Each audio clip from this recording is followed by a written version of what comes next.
The service for Shirley will commence soon. If you need to use the toilets at all during the service, they are located in the club rooms. If you would like to get out of the sun, please feel welcome to sit in the grandstand. Thank you.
family and friends, we are here today to mourn the loss and pay tribute to the life of Shirley Anne Hocking.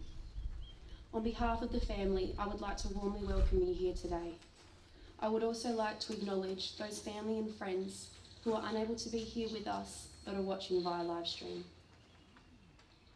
My name is Paige Gill-Harvey, and it is my privilege to be able to leave Shirley's farewell today.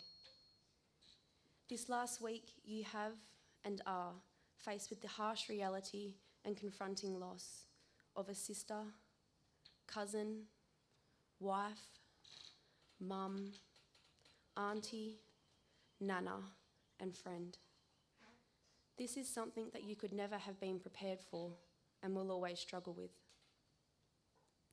You also gather today as family and friends to comfort and support Ellen, Nikki, Candy, and their families, but also each other. If you are here, it is because you were lucky enough to have known Shirley, and today allows you to reflect on what Shirley meant to you and how her life impacted yours. Shirley was important to each of you, and in many different and special ways. Whether you knew her as Shell the girl, or Nana Shell, she made everyone feel welcome and like part of the family. Throughout Shirley's life, she achieved and experienced so much. One of her greatest achievements was her family, especially her grandchildren.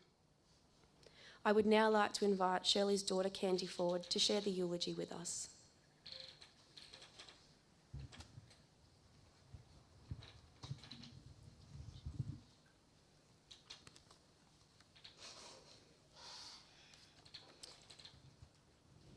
I would like to present this eulogy on behalf of Dad, Nikki, myself and our families. Shirley Anne Treherne was born on the 16th of August 1952 in a small wheatbelt town of Bruce Rock to Frederick and Joyce Treherne. She grew up with her brother John and sister Janice on a farm just outside Shackleton until the age of 13 when she went to boarding school.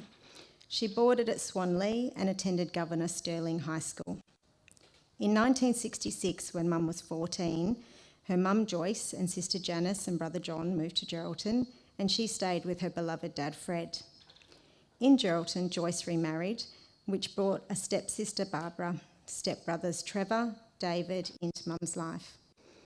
After finishing school in Year 10, Mum moved to Geraldton and worked at Timber Industries. At that point, she met friends that would become lifelong and are here in attendance today. At 16, she met a skinny 17-year-old boy, Alan, who worked out of Geraldton and Carnarvon on a cray boat prawn trawler. This meant that Dad would spend weeks to months at a time out at sea with no way to communicate with Mum. But their love endured, and they married in 1970 when Mum was 18 and Dad was 19. Nikki was born in 1972 and myself in 1975, and this completed their family. For the first year of their marriage, Dad continued to work away up north, and then he fished from the Abrolhos Islands for about 7 years. During the first couple of years, Mum would travel back and forth to the islands to spend time with Dad, but most of her time was home here alone. She stopped travelling to the islands when Nikki was a toddler and I was a newborn, as it was frightening having a toddler on the islands.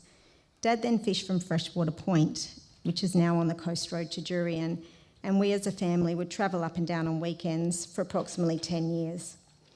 Starting in 1983, Alan and Shirley joined the Geraldton Gun Club. Dad began shooting, and soon Mum took it up too.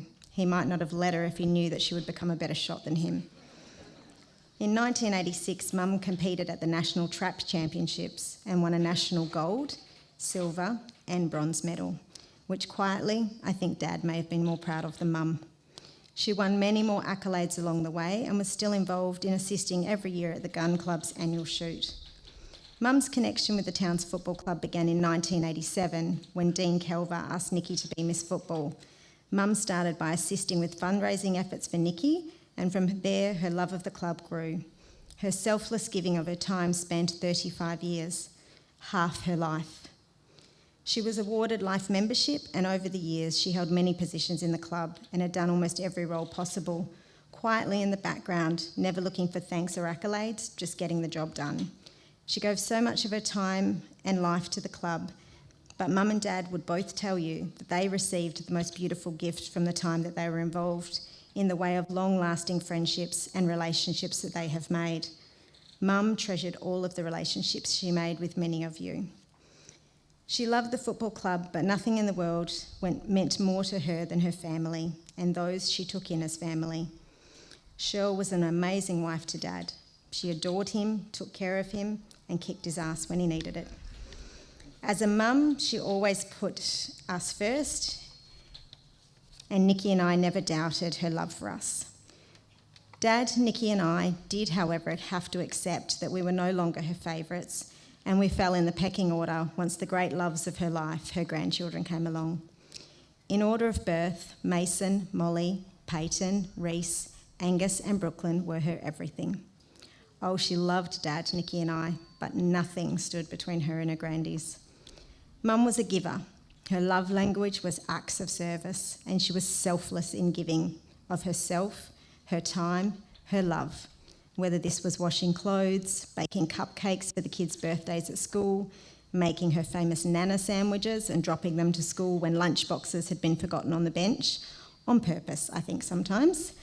Attending every sports day, cross-country, assembly, sports games, she loved them all fiercely and was always there helping. There is a quote from Mother Teresa, and I think it sums Mum's life up perfectly. Love cannot remain by itself. It has no meaning. Love has to be put into action, and that action is to serve. That was Shirl. She was always acting in service of others, and that brought her so much joy and purpose. Now that's where a eulogy would normally end, but with the permission of Dad and Nikki, I would like to share some more personal aspects of Mum's life with you all to help you understand how truly brave and amazing she was. Mum suffered from agoraphobia. If you're unaware, this is an anxiety disorder that involves fearing and avoiding places or situations that may cause panic and feelings of being trapped. These situations would cause great anxiety and panic attacks. In the late 60s and early 70s, when this really became a problem for Mum, it wasn't easily diagnosed or treated as it would be today. Looking back over her life, she often talked about being stuck at boarding school or maybe stuck at the islands, and maybe that could have been a trigger for it. What an isolating condition it must have been to be a young mum with your husband working away and no family in town. Mum would tell us of times when we were babies that she would have a full shopping trolley and just have to leave it in the middle of the supermarket as the panic came over her. Or we remember Mum trying so hard to take us to Perth for school holidays and having to turn around at Dongra in tears as she just couldn't do it.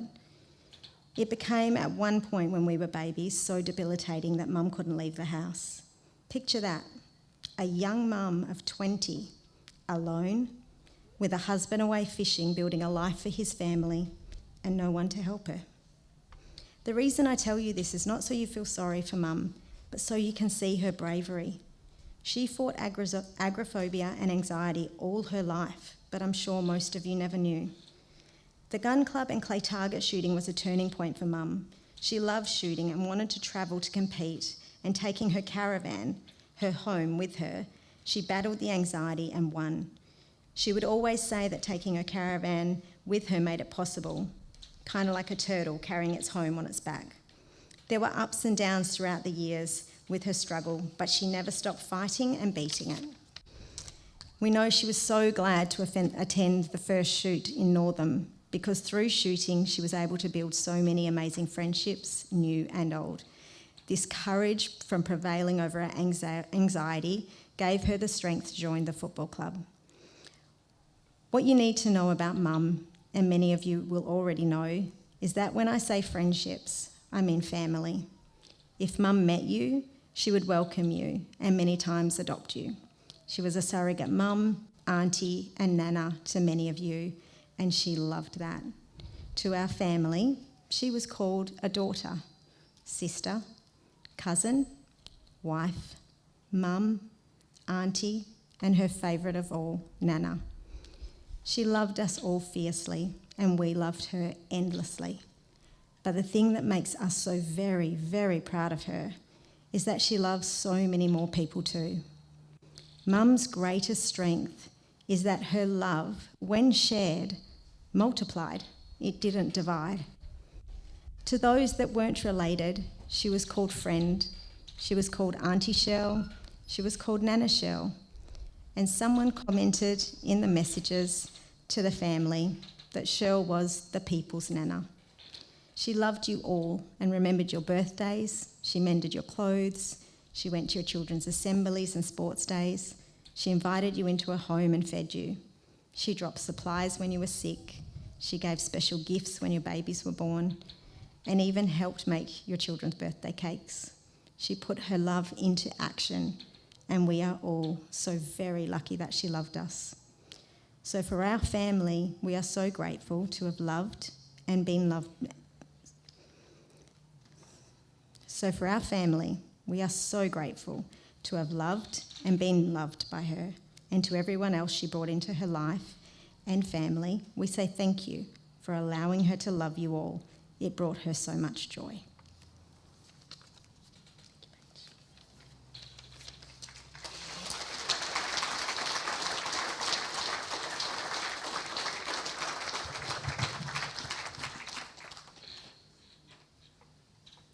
Thank you, Candy.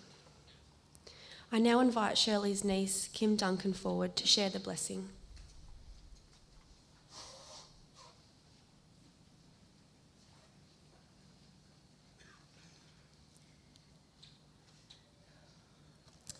I just want to share a blessing that was given to Shirl just before she passed. We gather to send you forth on the wings of love. We join with you and give you our love as you face the great mystery of life and death. We free you to take leave of us as your time nears. We cradle your love in our hearts and in our memories. We came to bless you for your journey home and to express gratitude for what you have given us by your presence in our lives.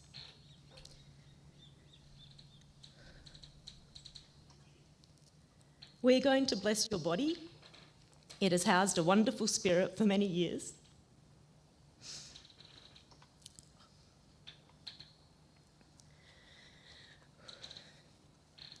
And been a gift to both you and to us.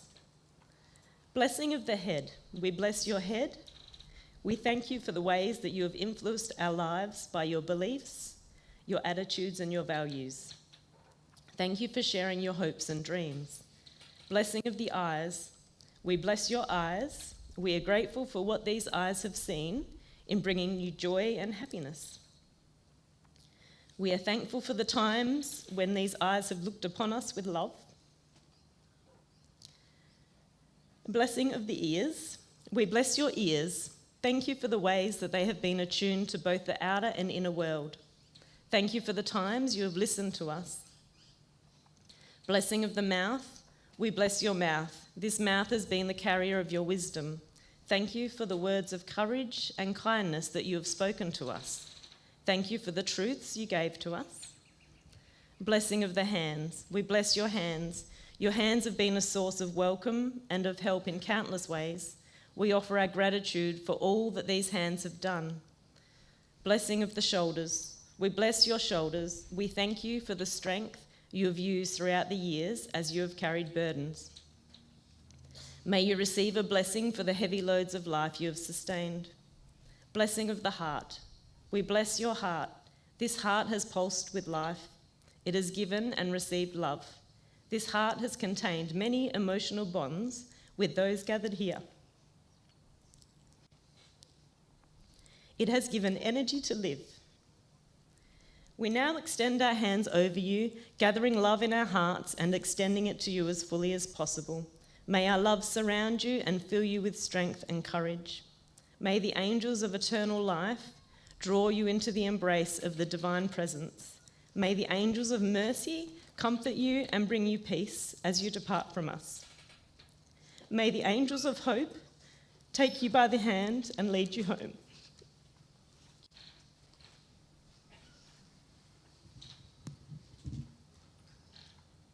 Thank you, Kim. I now invite Bill Boyceford to come forward and read Psalm 23.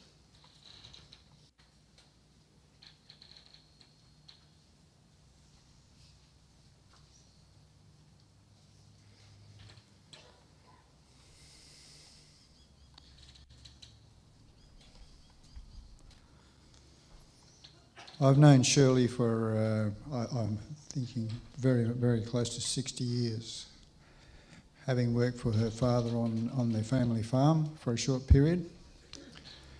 Over those years, Shirley has got married to Alan, and I've been married, and we've had children, and there's been a bond formed through the families. A very strong thread of that bond has been Shirley. And now we're in the situation where that thread is gone. However, we take comfort in the fact that though the physical thread has gone, the spiritual thread of Shirley as a loving, caring, nurturing, supportive friend and family member has been all those years. We know that Shirley's spirit lives on, and we can take courage from that. And would there be a fishing family that doesn't have a fishing story to back up something that Candy said earlier about when it was necessary that Shirley would give Alan a kicking? Many years ago, Alan and I were out fishing just off the coast of Geraldton. We came back about mid-morning to midday, and they lived in a two-storey house at that time. And Alan obviously had forgotten the rule. So he toddled off upstairs, and next thing I hear Shirley calling, "Alan, you stink. Get down to the laundry, put those fish-o clothes in the washing machine and start it up." Moments later, Alan came scurrying down the stairs and did as he was instructed, having been lashed by Shirley.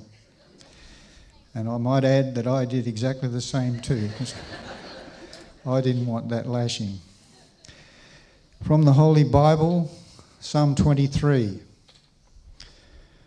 The Lord is my shepherd. This is for Shirley. The Lord is my shepherd, I shall not want. He makes me to lie down in green pastures. He leads me beside the still waters. He restores my soul. He leads me in the paths of righteousness for his name's sake. Yea, though I walk through the valley of the shadow of death, I will fear no evil. For you are with me, Lord, your rod and your staff, they comfort me. You prepare a table before me in the presence of my enemies. You anoint my head with oil. My cup runs over. Surely goodness and mercy shall follow me all the days of my life, and I will dwell in the house of the Lord forever.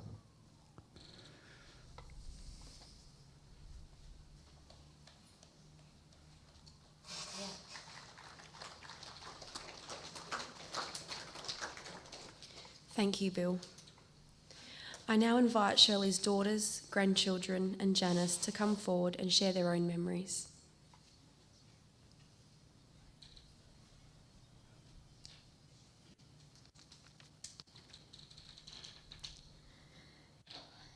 Nan, or Angus and I called her just Nan. Nana's unconditional love for her grandkids could never be questioned. I'm lucky enough to have experienced this from before I was even born.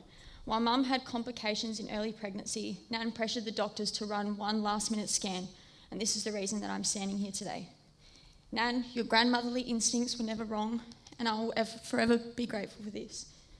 I'll miss your daily visits to drop off our iron school shirts and fresh whites that once had unremovable stains on them, samples of your newest Thermomix recipes, or chicken noodle soup when we were unwell. Nan, you lived your life to serve others, and because of Pops and your warmth, love and generosity, we now have been gifted with so many friends that we are lucky enough to call family. I promise to live my life in a way that you showed us, to be kind, to be generous and selfless, to work hard and to be grateful. I promise to remind my children how incredible their great Just Nan was and continue your legacy in the best way that I can. All I ask, Nan, is from your new home, please guide me in the right direction and continue to remind me of all that you've taught me. Also, please keep your phone on up there because I'm still going to need someone to call when I want advice or just when I want to have a rant. Nana, your life was a blessing and your memory is a treasure. You are loved beyond words and will be missed beyond measure.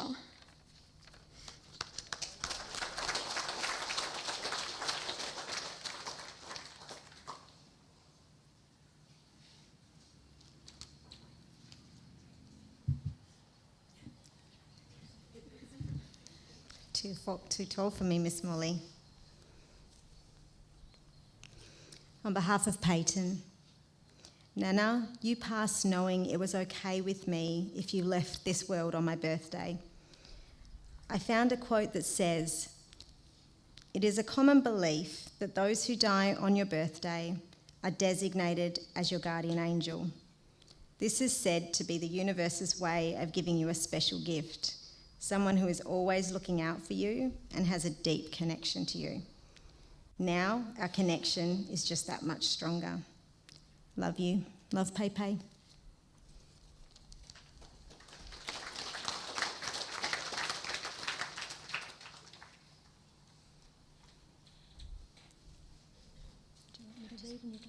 Yeah, okay.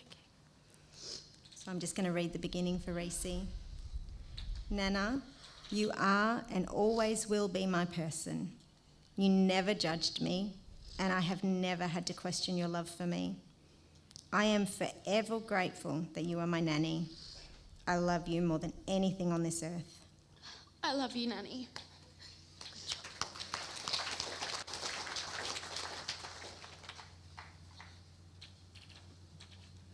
Dear Nana, God saw you getting tired and a cure was not to be. So he put his arms around you and whispered, "Come to me." With tearful eyes we watched you slip through our fingers, and although we loved you dearly, we could not make you stay. A golden heart stopped beating, hard-working hands at rest. God broke our hearts just to prove us he only takes the best. I love you, Nan.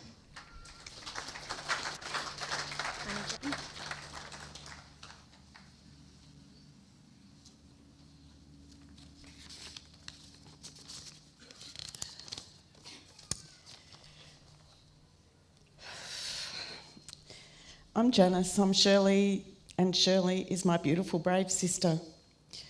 Firstly, I would like to acknowledge our 95-year-old mum who brought us into this world and is having trouble coming to terms with why it is Shirley and not her. Obviously, Mum, your job here on this earth isn't done yet and you have to wait your turn. Sorry. Growing up on a farm, my earliest memory of Shirley was when I was probably 3 or 4, not able to say all words properly. One day we were playing in our sandpit at the side of the house and I was pointing and saying, "Moki." I only know this because I've been told. When she finally worked out what I was on about and that there was a snake, she grabbed my hand and ran to the front door, but we couldn't get in. So then it was a run around the back and I remember my feet weren't touching the ground. Another time she had been in hospital with some sort of bug and I ended up with it, and she was allowed to go home but ended up staying to keep me company because I wasn't staying there by myself and I was a big sook. Being 4 years apart, she was at school and away at boarding school a lot when I was younger. We moved to Geraldton when I was 10, and after she finished school, she was living with us.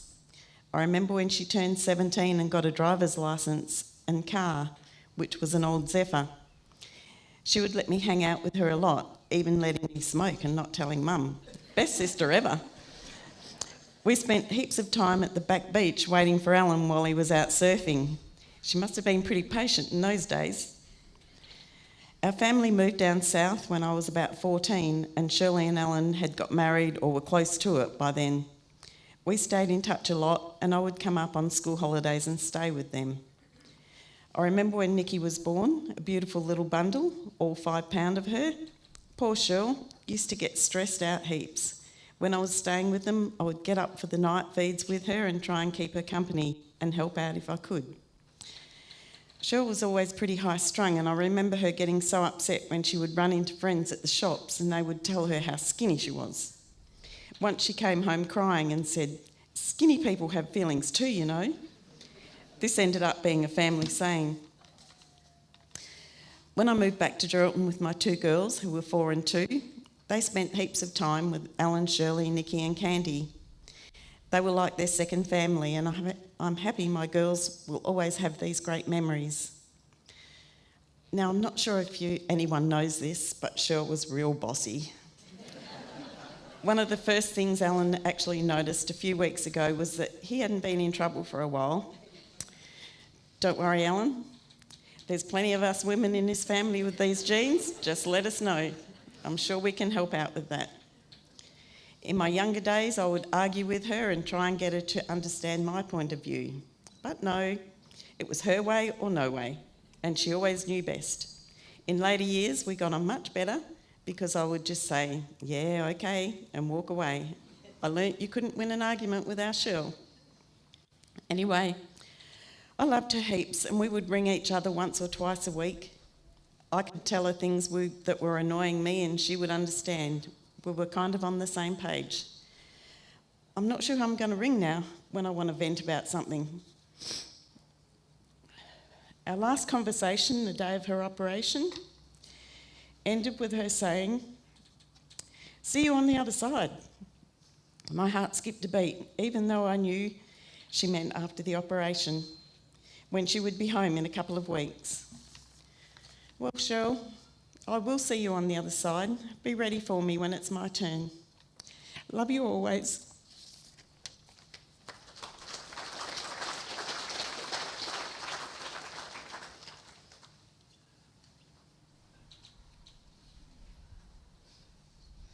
I'm sure you're all horribly tired of my voice by now.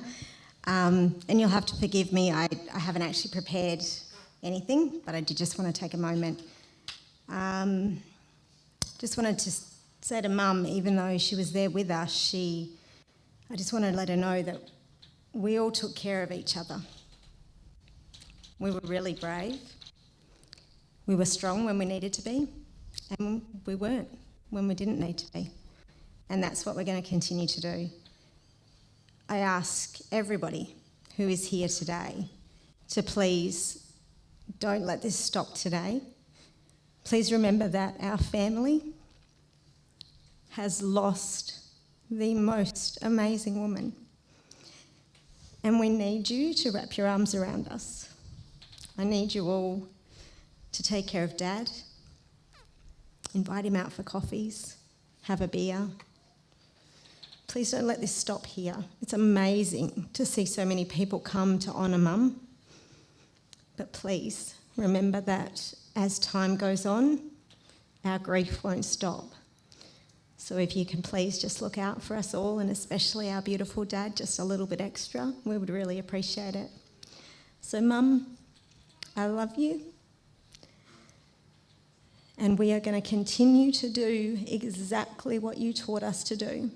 And that is fight it out when we need to fight it out, and follow it up with a hug, and be strong and tight and together, and we'll do that for you.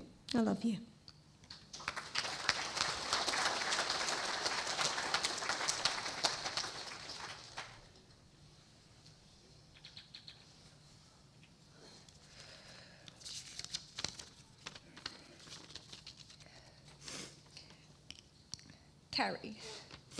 Carry the word that came to me in so many ways in the last few days of Mum's life that led me to want to carry my mum for the last time. Mum, Shirl, you chose to carry me in your womb, to carry me on your hip. You were able to carry out your days when I had you up all night. You have always been able to carry so much. Carry the dreams you have for me. Carry the dreams I had for myself, and the support to carry them to fruition. carry my secrets, carry my burdens, carry my pain and broken hearts, carry out my every need and want, carry love and respect for Donald, carry my babies, carry your own heart exploding with love and pride for your grandchildren, carry your hope and excitement for great-grandchildren to be born. So for me now, I have to carry on without you. But I am blessed to carry so much more now and forever. I carry your teachings, your morals, your selfless love. I carry extra love to support Dad, Candy, Donald and your grandchildren. I carry arms enough to hug your great-grandchildren tight and share all the stories about you that I carry so they will know you.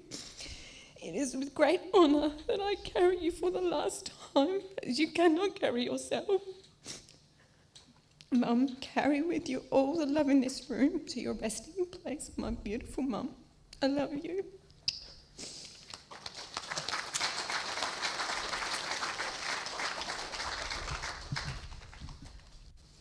Thank you for sharing those special memories.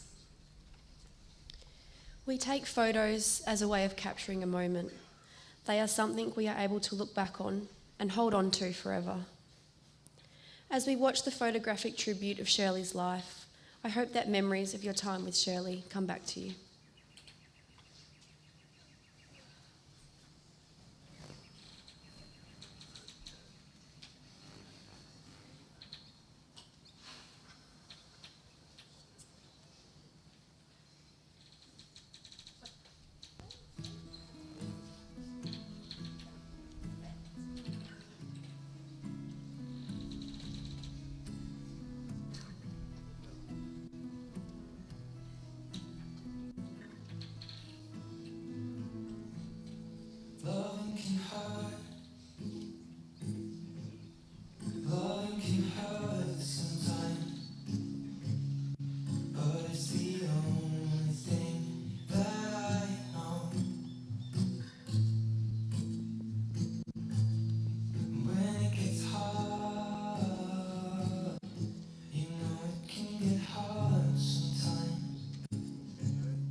blaspheme a lie. We keep this love in a photograph. We make these memories for ourselves, where our eyes are never closing, our hearts are never broken, and time's forever frozen still. So you can keep me inside the pocket of your ripped jeans, holding me close until our eyes meet. You won't ever be alone. Wait for me to come home. Loving can heal. Loving can mend your soul. And it's the only thing that I know. I swear it will get easier. Remember that with every piece of you. And it's the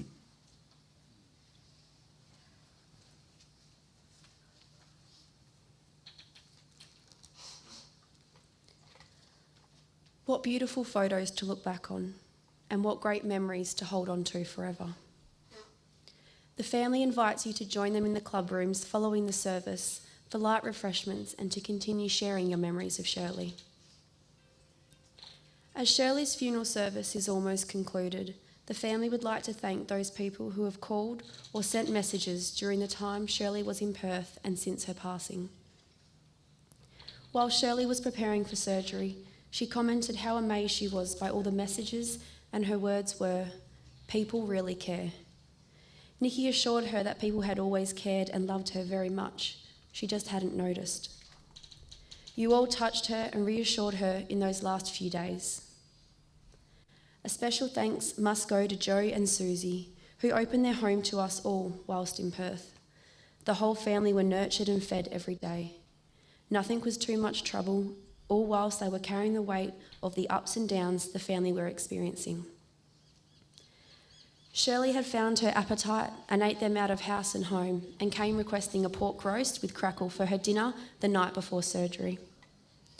Timings were changed that afternoon for her admission, and they frantically rushed and served her meal at 4 p.m. The family is forever in debt to you both. To Stephen and Jenny, Annie and Steve, Mick and Denise, the family cannot express how much your visits, love, hugs, messages and support sustain them through this time. To Uncle Donald, who is now known as Auntie Donald, who stayed in Geraldton to help feed, nurture and support the grandkids. Alan, Nikki and Candy couldn't have stayed with Shirley if it wasn't for your support. Shirley loved the bush, open space and the tall gums at Kings Park, and family and friends will now have the opportunity to come forward and place gum leaves onto Shirley's coffin and say your own personal goodbyes. We ask at this time to please do not approach the family. Once you have placed your gum leaves on the coffin, please form a guard of honour starting at the gates at the north end of the oval as Shirley leaves for the last time, while we play a song from Shirley's favourite artist, Megan Trainor. Ladies and gentlemen, please stand.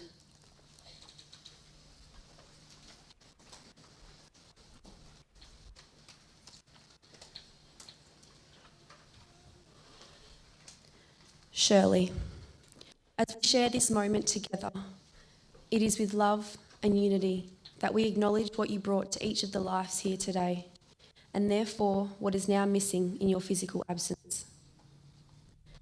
There can be no doubt that there have been many tears shed and hearts broken, but we also know that an energy as beautiful and vibrant as yours cannot help but remain in the hearts of all those who love you. And it will be this that carries us on until the time comes for us to meet once more. Until that day, Shirley, your ability to shine in the darkest moments shall continue to light our way as we laugh, love, and live with every ounce of our being in your memory. The energy of your life we promise to embrace as we simply say thank you and farewell.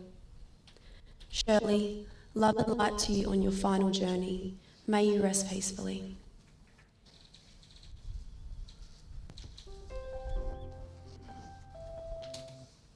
I am your true shepherd. I'll lead you there. Beside still water, come meet me in the middle of the air. I will meet you in the middle of the air. I'll lay you down in pastures green and fair. Every soul shall be restored. I will meet them in the middle of the air. Come meet me in the middle of the air. Through the lonesome valley, mire and stuff you bear. Fear not death's dark shadow.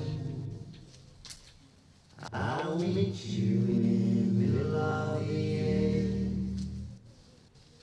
Come meet me in the middle of the air.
don't know how and I don't know why. But when something's living we can't take out, you feel like laughing but you start to cry. I don't know how and I don't know why.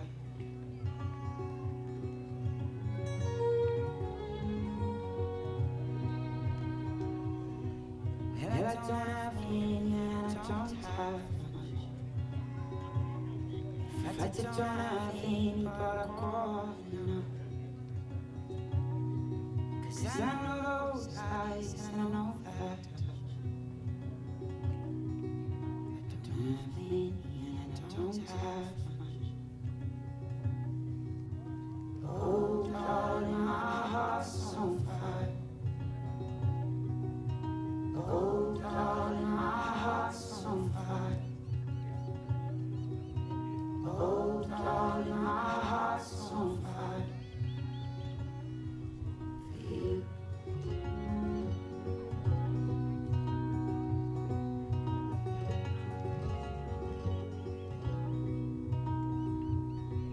Well, I don't know where and I don't know when,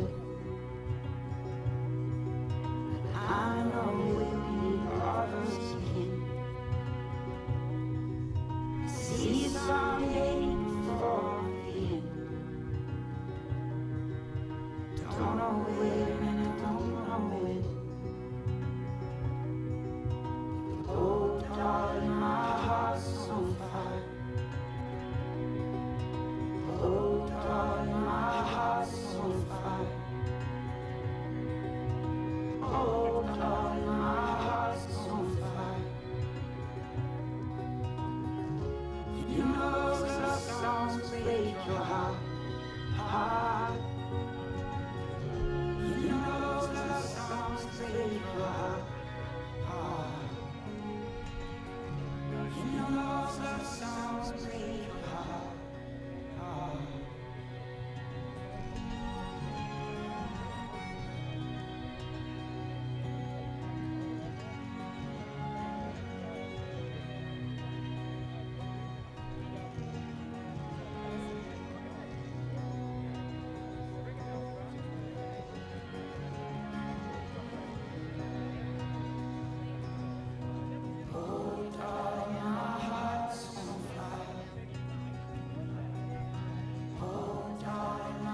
shepherd, I will lead you there, beside still waters. Come and meet me in the middle of the air. I will meet you in the middle of the air. I will lay you down in pastures green and fair. Every soul shall be restored. I will meet them in the middle of the air. Come and meet me in the middle of the air. Through the lonesome valley, my right staff you bear. Fear not death's dark shadow, I will meet you in the middle of the air. Come and meet me in the middle of the air. With oil I shall anoint you, a table shall I prepare. Your cup will runneth over. Come and meet me in the middle of the air. I will meet you in the middle of the air. In my house you'll dwell forever. You shall not want for care.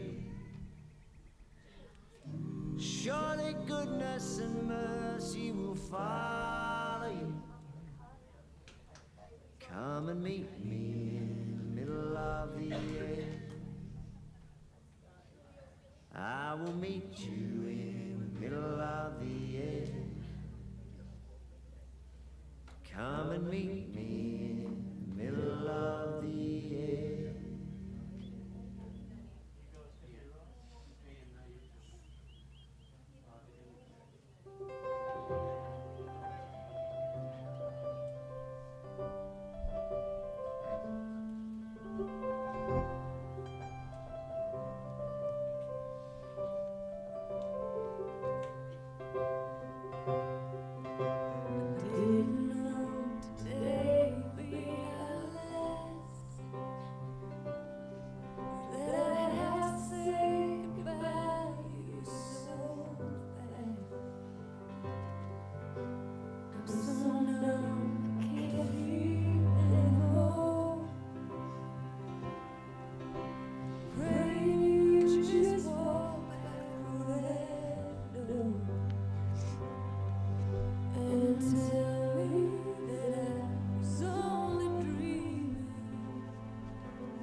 Just jealous of the angels around the road tonight.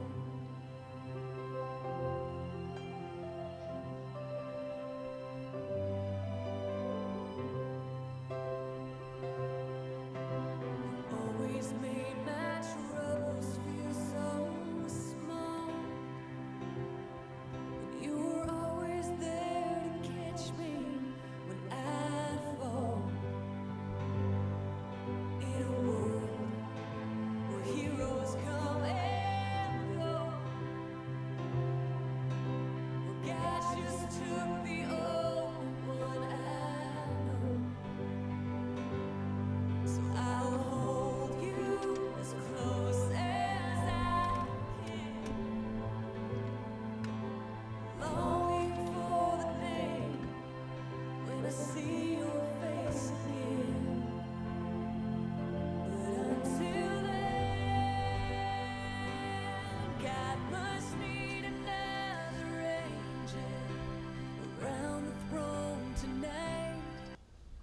might have a mom, she might be the bomb, but ain't nobody got a mom like mine. Her love's till the end, she's my best friend.